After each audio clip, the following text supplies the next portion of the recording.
Good evening and welcome to the first of several conversations hosted by BMR Foundation.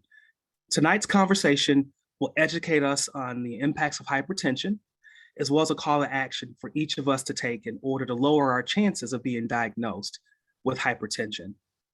My name is Brian Castleberry, and I'll be co-moderating tonight's discussion alongside Daryl Randall.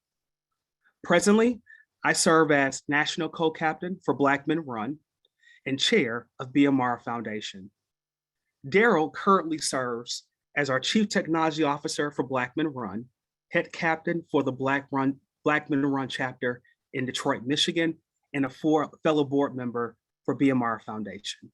Now, I would like to turn over the floor to Aaron Perry for opening remarks.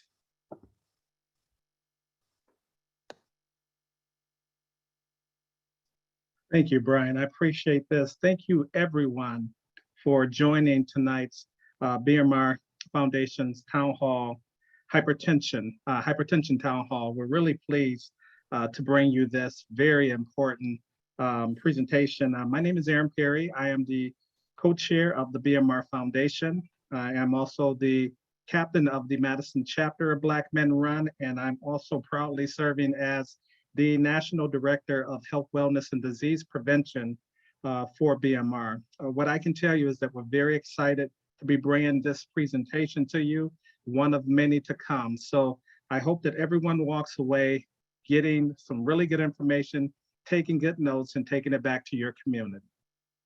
Thank you.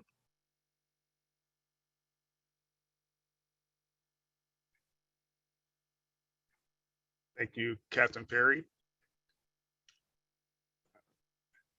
Hello, everyone, and thanks again for attending. Like Brian said, I'm sorry.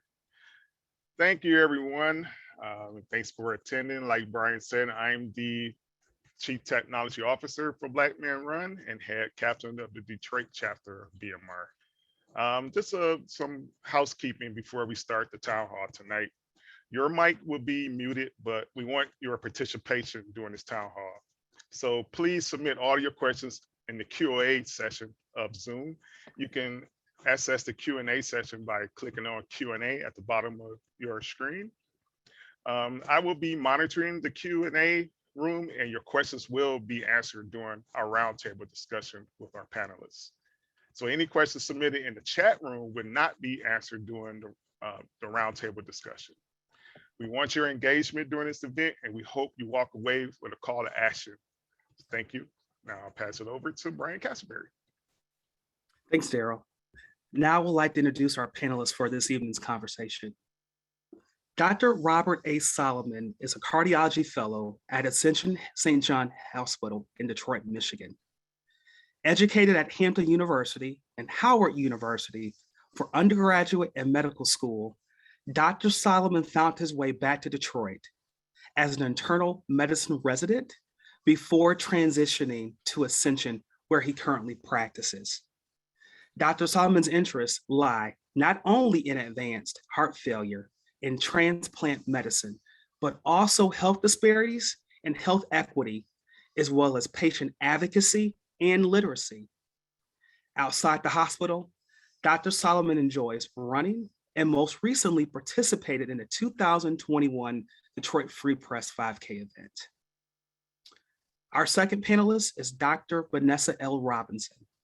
Dr. Robinson is a native Detroiter who was educated in the Detroit public school system, graduating from Cass Technical High School. She earned a Bachelor's of Science degree in zoology and a Doctor of Medicine degree from the University of Michigan, Ann Arbor. After graduation from medical school, she completed a residency in internal medicine at Henry Ford Hospital in Detroit, Michigan. She also serves as chief medical resident, one of two African-American females who have served in that capacity. She currently is a senior staff physician in the Department of Internal Medicine with a thriving practice.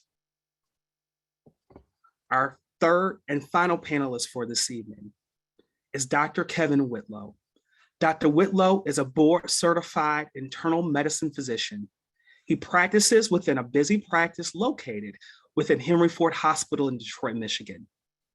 He currently serves as a director of community engagement and a clinical faculty member for the academic internal medicine residency program. Dr. Whitlow also has interest in sports medicine. He's currently the lead primary care team physician for Wayne State University in Detroit, and in the past served as a team physician for the Detroit Lions from October of 2011 to the 2020 season. Kevin was born and raised in Flint, Michigan, where he graduated valedictorian from Beecher High School in 1996. He graduated from Central Michigan University in 2000 with a Bachelor's of Science in Health Promotion and Rehabilitation, and in 2007 from Wayne State University School of Medicine, and then completed his internal medicine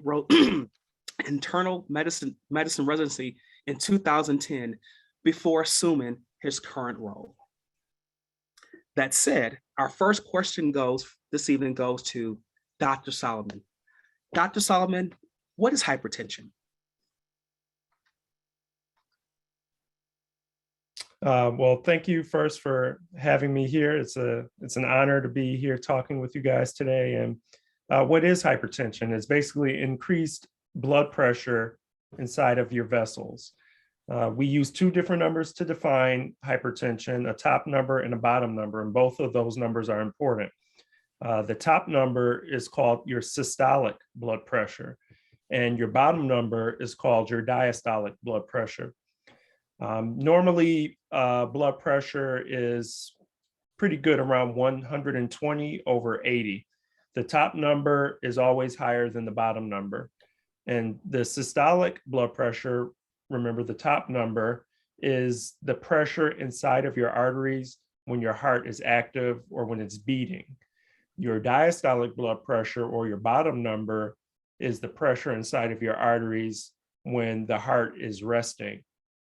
And when I usually talk to my patients, I kind of describe to them as if you were to imagine a water hose with water normally running freely. When someone has high blood pressure, imagine you're putting something heavy like a brick on that water hose. You can imagine that the pressure inside of that hose would increase, water would not flow as freely, and obviously that would lead to problems. So that's what hypertension is, increased pressure inside of your blood vessels. Okay. Yeah, thank you for sharing that. Typically, when does hypertension start to occur for most people, Dr. Solomon? So technically, hypertension can happen at any age, but it's usually more common when you get older. And this can be influenced by a variety of different things like genetics, your diet, exercise, and even your normal lifestyle, such as like if you partake in smoking or use alcohol, or even if you're under a lot of stress. Are there any typical symptoms that someone can identify to say whether or not they have hypertension? So unfortunately, hypertension is often asymptomatic, and that's just the doctor word for saying without symptoms. Sometimes people refer to it as the quote silent killer, because a lot of times, again, you don't have symptoms, and if you're not regularly following up with your physician, it can go prolonged for decades and begin to affect your other organs in a bad way. When you do have symptoms, because you still can have symptoms with high blood pressure, usually that's a sign that your blood pressure is dangerously high and you should seek immediate medical attention. And some of those symptoms would include vision changes, new headaches, chest pain, difficulty breathing, and abdominal pain, amongst other things. And if hypertension is something that goes undetected over time for somebody, what can happen? When hypertension is untreated, it can lead to a wide variety of different complications that affect almost any organ system in your body. So can lead to heart disease, brain disease, and kidney disease. Those are a couple of the big things that we often look for when someone has elevated blood pressure, especially for a prolonged period of time. And again, this is why it's so important for you to follow up with your primary doctor on a regular basis, because when it is untreated, it can affect those organs and lead to complications that can severely alter your life. Sometimes when your kidneys are damaged for a long time with hypertension, patients end up on dialysis. Sometimes when it affects your brain, people can have strokes. Sometimes when it affects your heart, people can have heart attacks. And in my field in cardiology, one of the most common complications of high blood pressure that I actually see is heart failure. And people will often have some of those symptoms that I mentioned earlier, like chest pain, difficulty breathing. And that's due to the heart muscle being weakened for a long time because it has to pump against a very high pressure. Okay, that's good to know. Dr. Robinson, I would like to bring you into the conversation as well. If someone in our audience wants to know if they have hypertension, what would you recommend about how they could take action to learn more about it? If the first thing is to know what your numbers are. Normal blood pressure is considered less than 120/80. So you need to know what your numbers are. The most important thing is to get checkups and to establish yourself with a primary care physician. Sometimes, as Dr. Solomon said, people are unaware that the blood pressure is elevated because oftentimes there are no symptoms. Sometimes patients are at a relative's house and the blood pressure is checked and is found to be high, or they may have symptoms of, dizziness, lightheadedness, and they then discover that the blood pressure is elevated. So the first thing is to know your numbers and then to establish yourself with the PCP. Okay. And how would somebody know about going to get their numbers? How could they do that, Dr. Robinson? Well, oftentimes churches will have health screenings where the blood pressure is checked. Sometimes, as I said, some of my patients have been at a relative's house and they've had blood pressure checked. Oftentimes, if patients are attempting to get life insurance, the blood pressure may be checked. So these are just, occasions where, or I've also heard of patients going to supermarkets or drugstores. They have those, you can check your blood pressure. Sometimes those aren't accurate, but to get the blood pressure checked is the first thing. So, whatever the vehicle is, but probably the most accurate would be in a primary care doctor's office. Okay. So it sounds simply that someone could go to their primary physician, or they could go to a drugstore or any sort of place that would have a blood pressure monitor. And I believe that would be the cup that they will put on their arm, and that's used to kind of give their reading, correct? That's correct. And also, as I was just saying, many times there are health screenings. Churches hold health screenings, or a community may hold a health screening. We've had health screenings for the community at Henry Ford Hospital. So that's another means whereby the blood pressure can be checked. Okay. Well, thank you for that. I guess another question that just came up listening to you, Dr. Robinson, is if someone in our audience has been diagnosed with hypertension, what are some initial steps they can take to lower their blood pressure? Well, first of all, to know the numbers and to know where your blood pressure stands. I've also mentioned the importance of establishing yourself with a primary care physician. The other thing is if you're overweight, to lose weight. Weight loss has been shown to decrease high blood pressure. And in medicine, we look at what we call is the BMI. And if the BMI is over 30, that's considered to be in the obese range. So optimally, your BMI should be around 24 to 25. So if you're overweight, you should lose weight, and even weight loss as modest as 5% of your body weight should lower the blood pressure, can lower the blood pressure by 5 to 8 millimeters of mercury. The other thing is to change your diet. There's a diet known as the DASH diet. The acronym stands for Dietary Approaches to Stop Hypertension. It's a diet that is low in fat, has a predominance of fruits and vegetables, and that is something that will also lower the blood pressure. You can get more information about the DASH diet from your primary care physician. Typically, when I have a patient with high blood pressure, especially a new diagnosis, I give them a copy of the DASH diet. It's readily available. You should reduce your salt intake. Safe consumption of salt is 2,300 milligrams a day. So salt intake should be reduced. And I must say that you should reduce your intake of processed foods. Processed foods are anything that's in a bag, a can, or a package. And generally, there is a high sodium content. So that's another thing that you can do. You should start an exercise program, which would facilitate weight loss, but you should get clearance from your physician before undergoing an exercise program.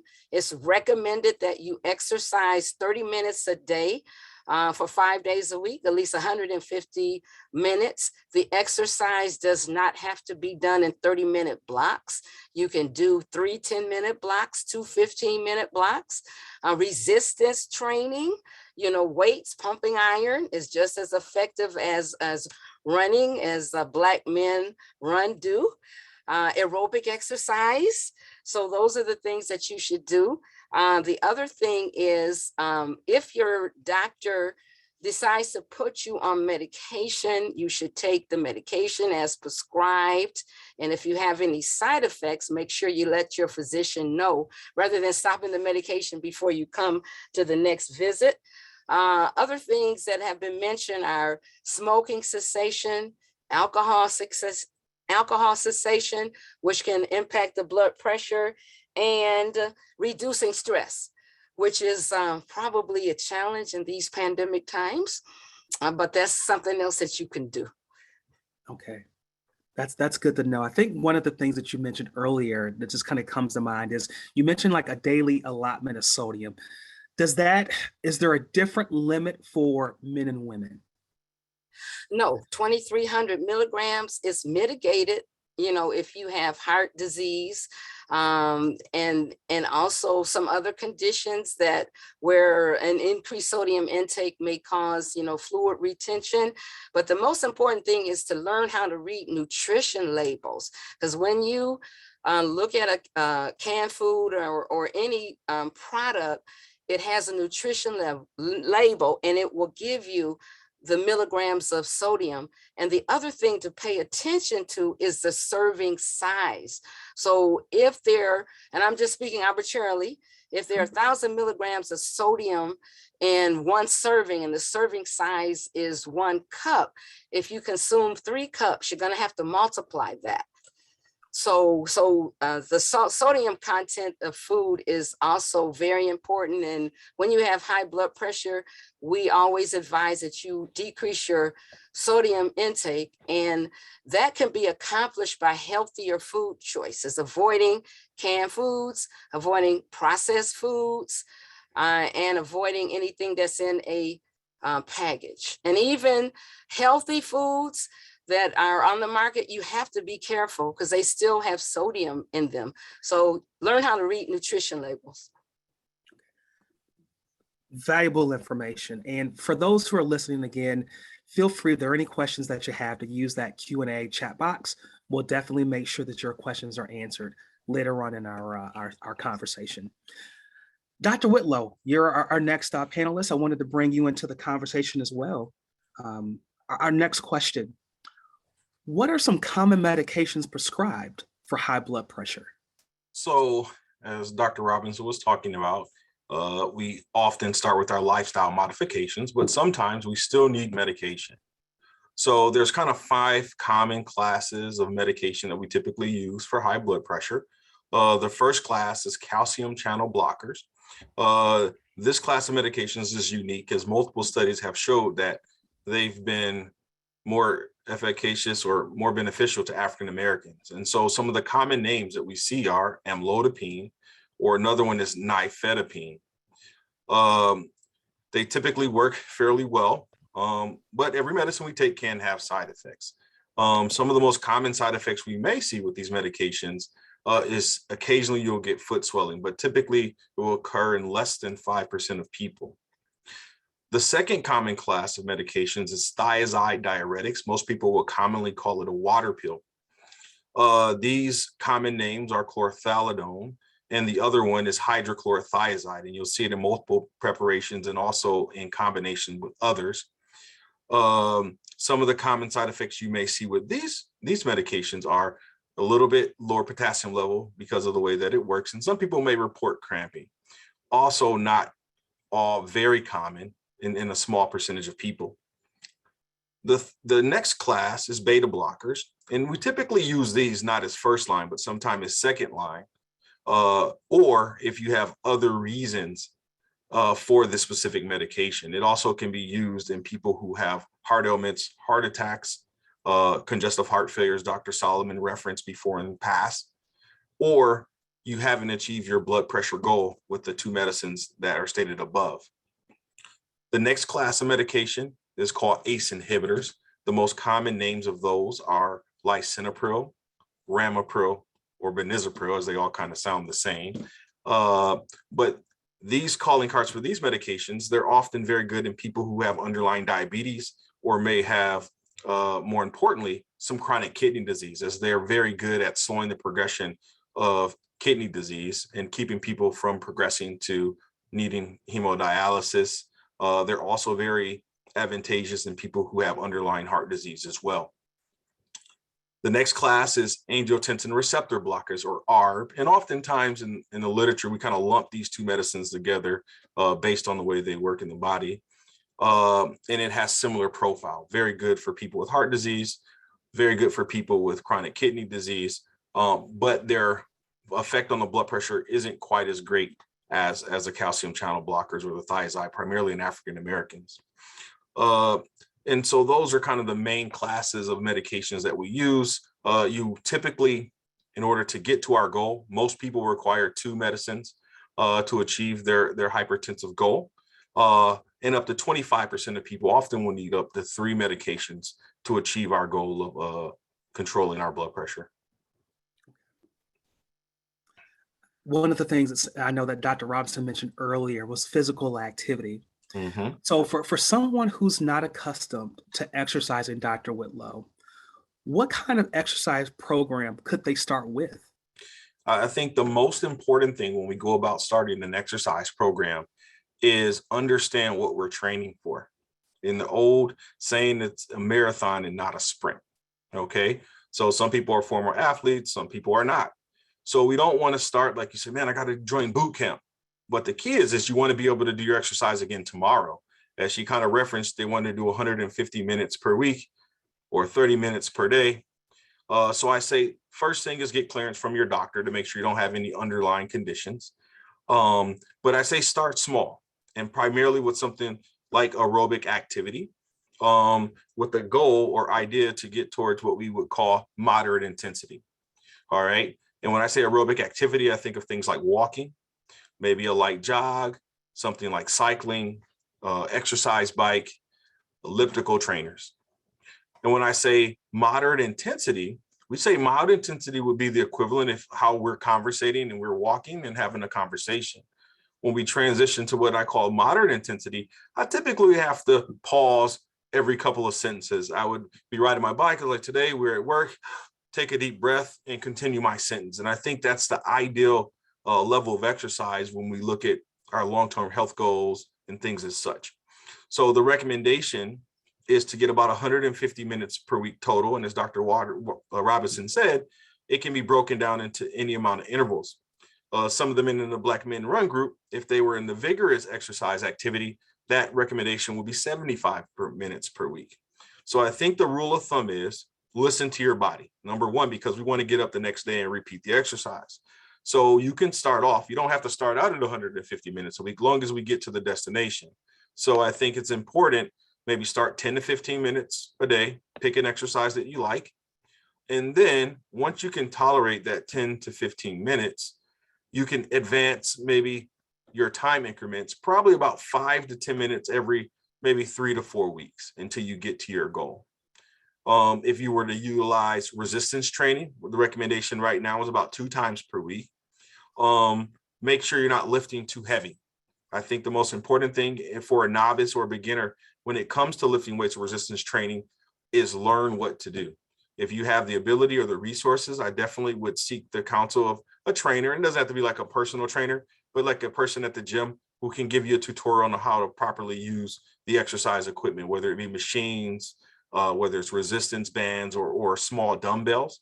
And once again, start at a low weight. And when we characterize our activity levels, moderate intensity would be if you did about anywhere from 10 to 15 repetitions of a weight would be appropriate weight if you say you're working out at a moderate intensity. If it's a high intensity, it's a weight that you could only do doing your best effort at about 8 to 10 repetitions. So I think the most important thing is start slow and build your way up as you're preparing for a lifelong lifestyle change and not for a season.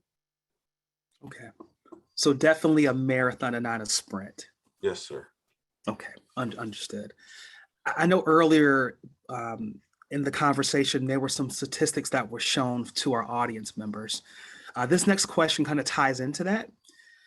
Is hypertension more prevalent, Dr. Whitlow, in certain parts of the United States? Absolutely. On the CDC website, they kind of have a distribution of hypertension in the United States, and it's somewhat color coded. And when we look at that map, we kind of see kind of a sliver sort of through the middle of America, starting up north in our Midwestern states like Michigan, Ohio, Indiana, going down as we proceed south into Tennessee and Kentucky, and the highest prevalence kind of in the deep south, where we see Louisiana, Alabama, Mississippi, Oklahoma, and then extend kind of in the southeast direction as well with South Carolina, North Carolina, and Virginia. Some people have postulated that it could be kind of a traditional Southern diet with a higher percentage of fried foods and high salt content foods, kind of some of the things Dr. Robinson highlighted on, some of the environmental issues. Okay. Do the numbers tend to trend higher for a certain gender or age group? Or So in general, men have a higher prevalence of hypertension than women, somewhere around 50-ish to about 44%. In addition to that, African Americans as a whole seem to have a higher prevalence at about 56% African American population having hypertension versus white Americans about 48% or so. Asian Americans 46%, and Hispanic Americans about 39% based on our CDC statistics there. But one staggering statistic that I found is that one study quoted the prevalence of high blood pressure in African American men at 59%, and another publication showed it at about 57.2% in Black men specifically. Wow. So we have a lot of work to do is what it sounds like, Dr. Whitlow. Yes, sir. Okay. Well, I know there's a couple more questions that we have before we start to monitor the Q&A chat box. And I guess these next couple of questions we want to pose to all three of our panelists. So Dr. Whitlow, Dr. Robinson, and Dr. Solomon, the next question. What priorities do you personally have for addressing disparities in hypertension diagnosis and treatment? Well, I think one of the big things that not only we as physicians, but I think we as a health community and just a community in general need to do to help combat health disparities is acknowledgement. That's one of the most important things that you can do. You can't solve a problem if you don't acknowledge that the problem exists. So once you do acknowledge that there is a problem, i.e. health care disparities, you can start making those necessary corrections that you need to, whether they be gaps in communication or trying to improve patient literacy, health literacy, or involving other people in the patient's kind of sphere to help them in their care. That I think that's one of the big steps that we can make. I'd also like to add that I think education and awareness is also very important because we do know that there's a greater propensity for African Americans to have high blood pressure. Dr. Whitlow mentioned 56%. So that's what, 1 out of 2. So that means amongst us tonight, half of us probably have high blood pressure. So I think education, I mentioned earlier, health fairs, a lot of the faith-based community sponsor health fair and screening. So I think that's also important, awareness and education to know that being an African American, you are at risk for developing high blood pressure, and you need to be aware of that. And piggybacking on my colleagues here, I think it's important with the acknowledgement of our patient's environment. So I know oftentimes we lump all African Americans in together, but we're not a homogeneous group of people, right? So one thing for one person may not be kind of the downfall to effective management of the blood pressure for another person. One person may need the trust that their doctor kind of is doing the right thing or has their best interests at heart. Another one may need to understand what high blood pressure is and what kind of long-term effects it can have on them. And that can be the difference of them being compliant or adherent to their current medication regimen. Another person may have a lack of resources, or we talk about food deserts in the city and things like that. So they may not have access to the proper foods or diet. So I think we need to take the time first and foremost is to kind of listen to our patients, learn our patients, and then best tailor our treatment plans to what will put them in the opportunity to be successful. Okay. That's really good feedback. Thank you for that. Our next question for the three of you. Where can our audience go for more learning or to learn more about hypertension and to get their questions answered about hypertension? Well, I think, especially in this era that we're in now, a common choice for people is the internet, which while, may be a very easy and time efficient way to look up stuff, my recommendation would always be your healthcare provider or a qualified healthcare provider. The internet can be useful in some ways in terms of just having a general gist or idea about things, but it's never a bad idea to actually go talk to a doctor. So that would be my recommendation. Yeah, I concur. To establish a relationship with your PCP is probably the best thing, but I agree with Dr. Solomon. We're in the age of, the internet, but you do have to be careful. But there are 2 good websites. The CDC also has a special section for African Americans and high blood pressure. And the American Heart Association also does an excellent idea in discussing hypertension in African Americans. And there's another organization that's online, blackdoctors.org. They also give good information about hypertension. Okay. And I concur with those above statements. Start with your healthcare provider. And I think Dr. Robinson provided some good reputable sources to search online. Okay, excellent. So before we transition to the roundtable discussion, what single piece of advice would each of you share with members of our audience? I think one quick piece of advice is to understand that high blood pressure is preventable with the appropriate lifestyle modifications.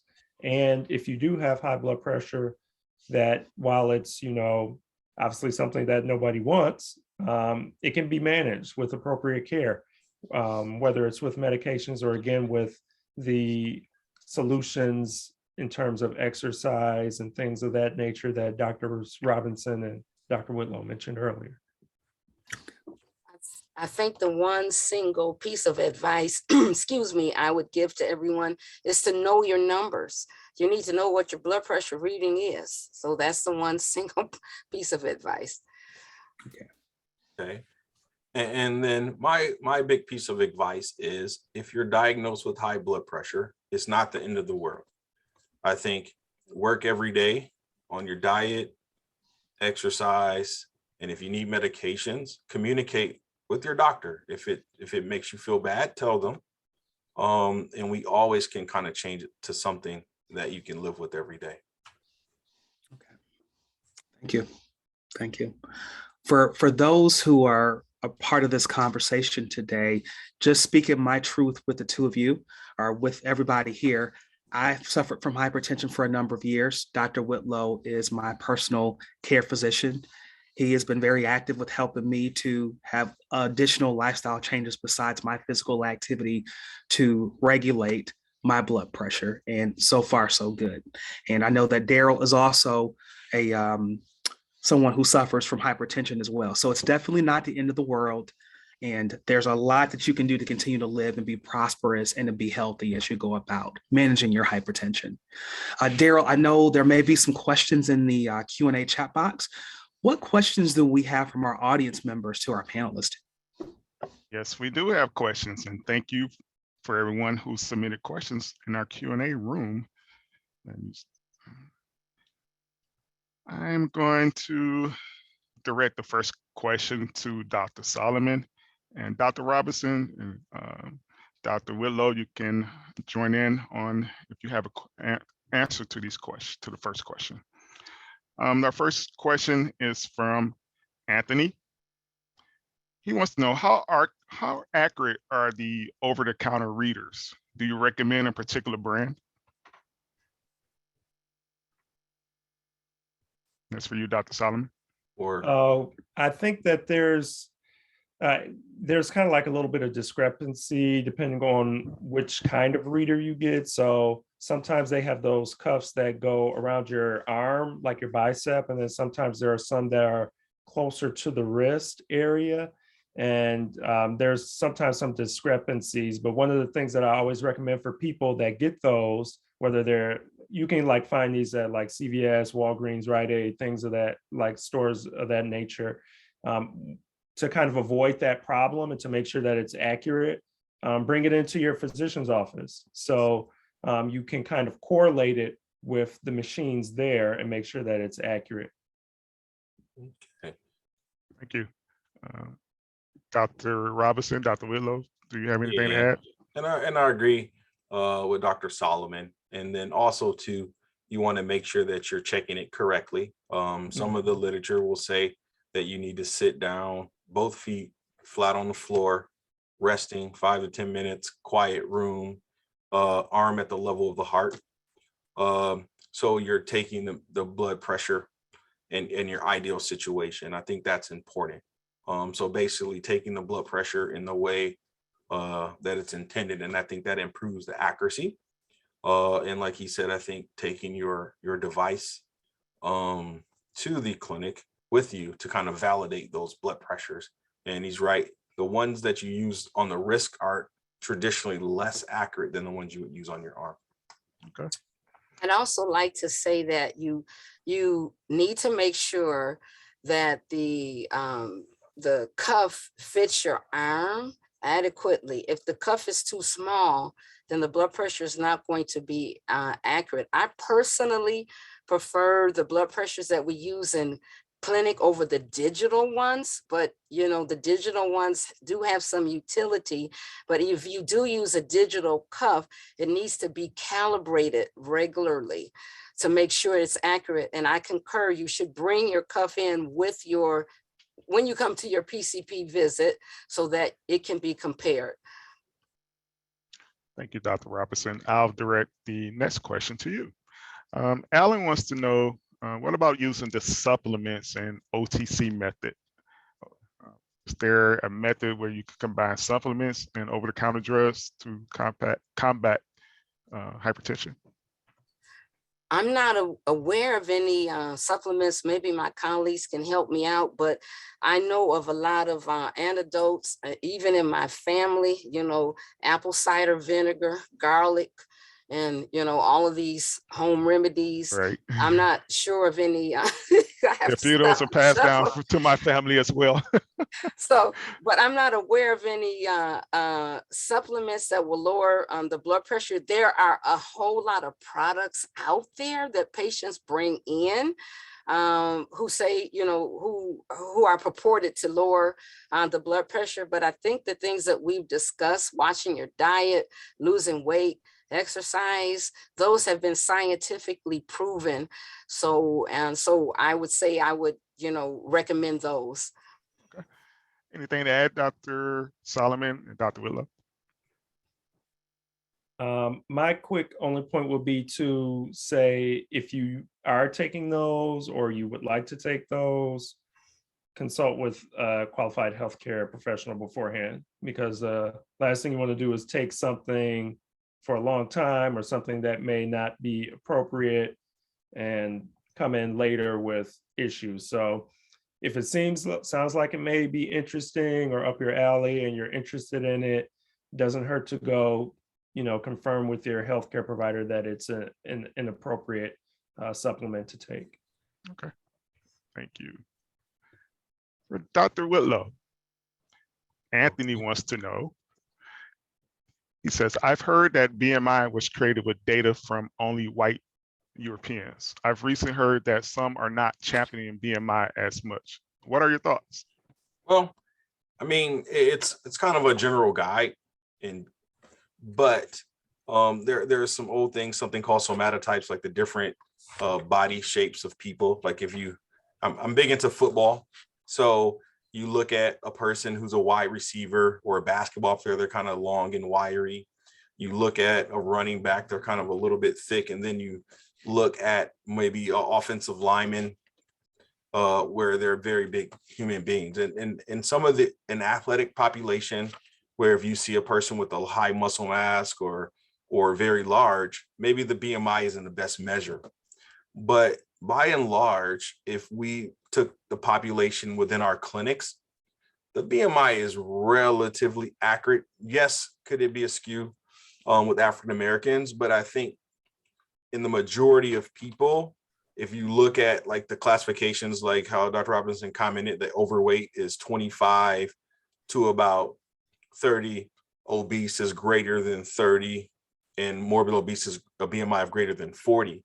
If you were to look at the percent body fat or the people who made up some of those statistics, definitely they would benefit from all the interventions of healthy eating and exercise and weight loss. So I don't think that, maybe it is skewed a little bit, but I don't think dramatically enough to where we would just scrap it and say we shouldn't follow this recommendation at all.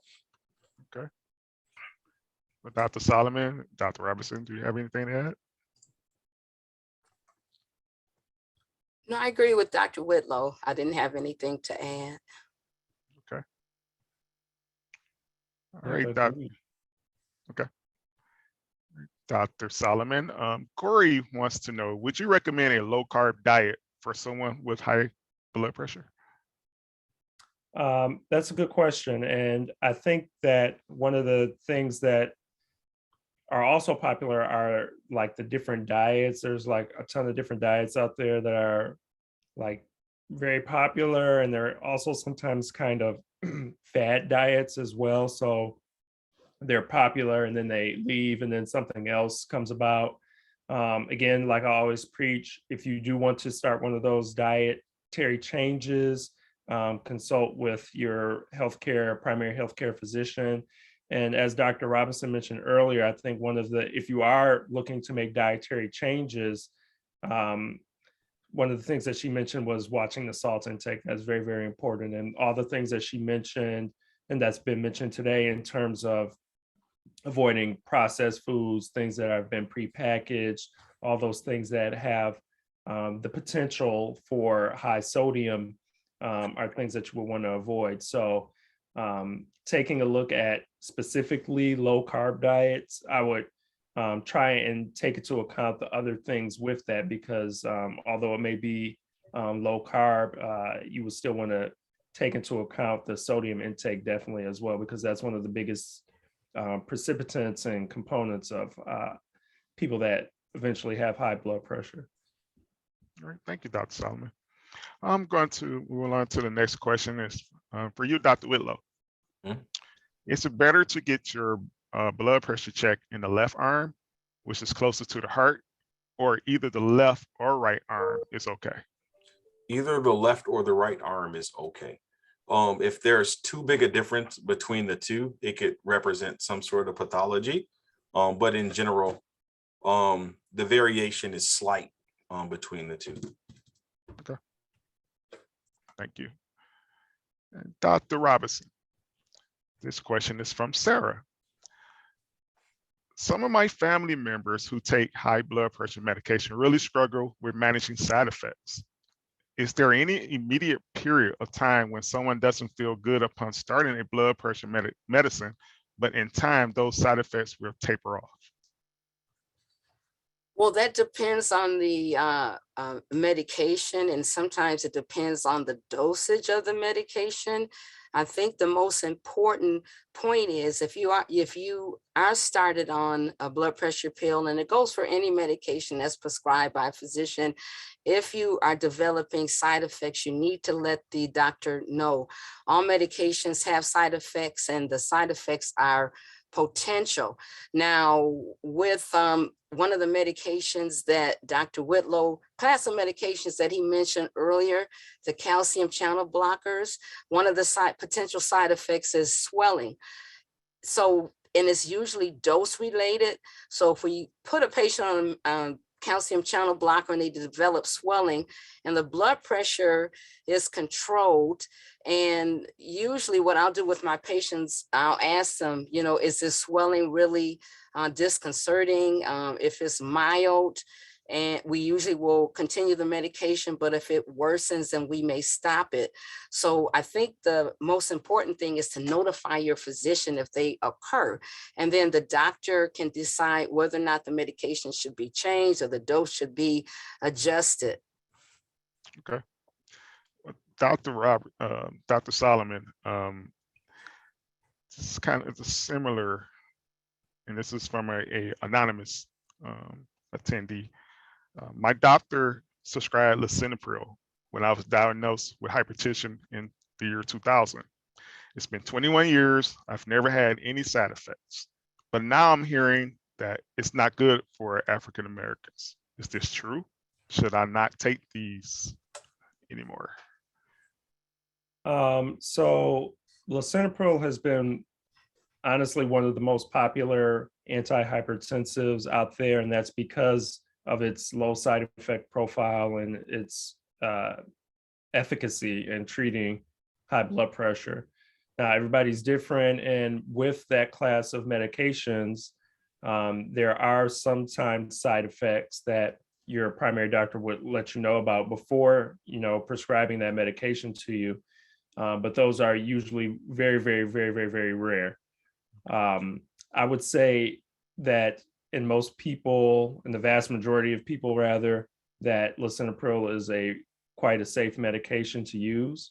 If there are concerns about the medication, again, it's never a bad idea to talk with your doctor and see if there are alternatives, perhaps some of the medications that Dr. Whitlow mentioned, or other somewhat similar classes of medications to lisinopril that are kind of in a different medication family that have a very similar efficacy profile. So to kind of cut to the person's question, lisinopril is a very safe drug, and especially if you haven't had any side effects and it's doing its job, i.e. helping control your blood pressure, I will feel comfortable with continuing it unless you have some deeper concerns, and if so, definitely consult with your primary physician.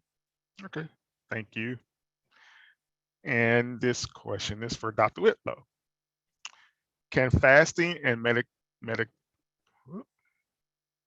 meditation lower blood pressure? Can fasting and meditation lower blood pressure?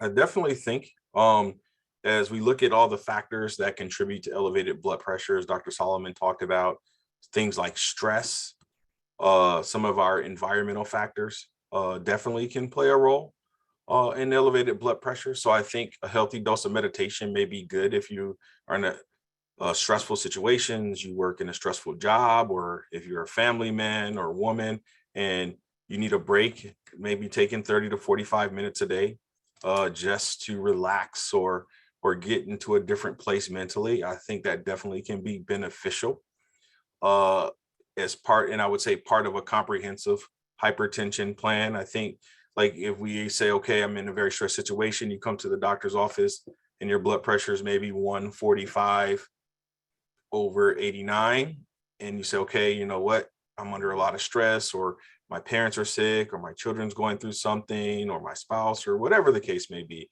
And you say, you know what, we'll come back in a month. I'll monitor my blood pressure at home. We'll implement some of these lifestyle modifications, including meditation. Come back. I think that's a valid plan.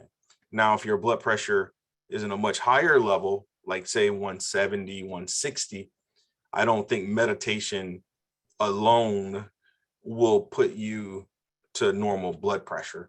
But I think in conjunction with diet, exercise, potentially medication, that all together will maybe get us there. I know one of the popular things out there is intermittent fasting. I don't know specifically if just with the process of intermittent fasting, if there's some hormonal change through the day that would have a profound effect on your blood pressure. But I think it may be more so the act of intermittent fasting, right? Like a lot of people say, I won't eat after 8 p.m. and I won't eat before 8 a.m. So it's this 12-hour essential fast. But in the context of that, it's more so you're just making a conscious lifestyle change, right? You're eating your dinner. You're not, most people, when they're eating late at night, they're eating snacks that aren't very good for you. So now you're cutting out potentially processed foods and things like that in the early evening. And then you're making your meals count during the day. So you're more likely eating a better meal and you're consciously thinking about what you're going to eat. So I think it may not be the actual intermittent fast, but I think it may be the lifestyle changes that come with a person who consciously decides to do so. Okay. Thank you, Dr. Wigglow. This is a good segue to the next question. So anonymous attendee, and this is for you, Dr. Robertson. What can people who live in low income areas with food deserts, how can they address that issue when it comes to their nutrition?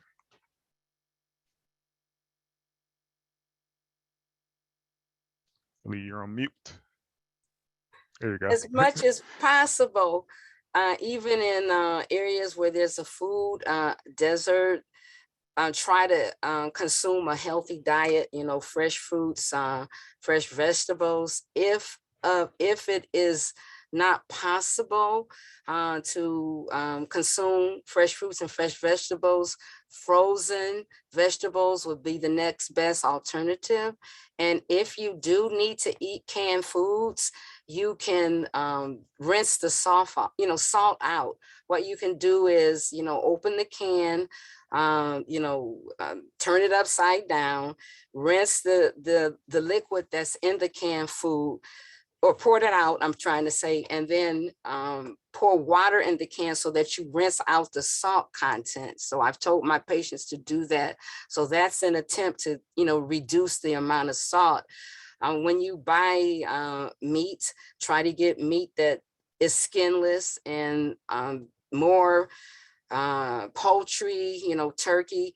Try to avoid lunch meat, again, processed food that has a high salt content. So there is a challenge, but I must say that we now recognize social determinants of health, and food insecurity is one of those. And at our institution, we actually have programs who can assist patients in getting healthy food. They can get a prescription and go to a market and get fresh produce. So that's another resource. Many areas in the city now, since the pandemic, are giving out food boxes, many of the churches and other neighborhood communities. And there is always in the boxes, my church was one, they had a great deal of fresh produce, which was good. So those are other avenues. Okay, thank you. We have 2 minutes left in our roundtable, so I'm gonna try to get a couple more questions in. This is from Anthony, and I'll direct this to you, Dr. Whitlow. Does genetics play a major role in high blood pressure? There have been a lot of specific genes postulated over time, but no specific gene has been identified amongst high blood pressure in African Americans. But there have been a group of genes identified that are more prevalent in people with high blood pressure, but not like proverbially like this is the one, and if we were to target therapy for this gene, we could alleviate hypertension in African Americans. But research is ongoing at this time with a lot of different projects and genome projects to identify specific genes in blood pressure. But there are certain genes that make people more predisposed to hypertension or predisposed to chronic kidney disease amongst people with hypertension. But there's no specific gene that we say, aha, this is the one that we could change the world, so to speak. Okay, thank you. And Dr. Solomon, this question's from Michael. Any comments on Black males seeking out Black male physicians? Better outcomes and better care? For better outcomes and better care. Personally, I think that's always a great idea. I think that having a physician that is able to relate with you on little things and big things is always helpful, and someone that is able to kind of understand, to put it in layman's terms, kind of understand where you're coming from, understand difficulties that you may have. Not to say that other physicians don't, but sometimes just that relatability is key in helping your doctor kind of understand how to best treat you. So I would always advocate for that. Sometimes it will be a challenge to do, unfortunately, to find a doctor, that kind of correlates in that manner. But I would definitely always recommend that if that's something that you're interested in. Thank you, Dr. Solomon. So that's the end of our roundtable. For everyone who submitted questions, thank you so much. If you didn't get your question answered, they will be directed to each panelist. So thank you, everybody. And now I'll pass it over back to Brian Castleberry.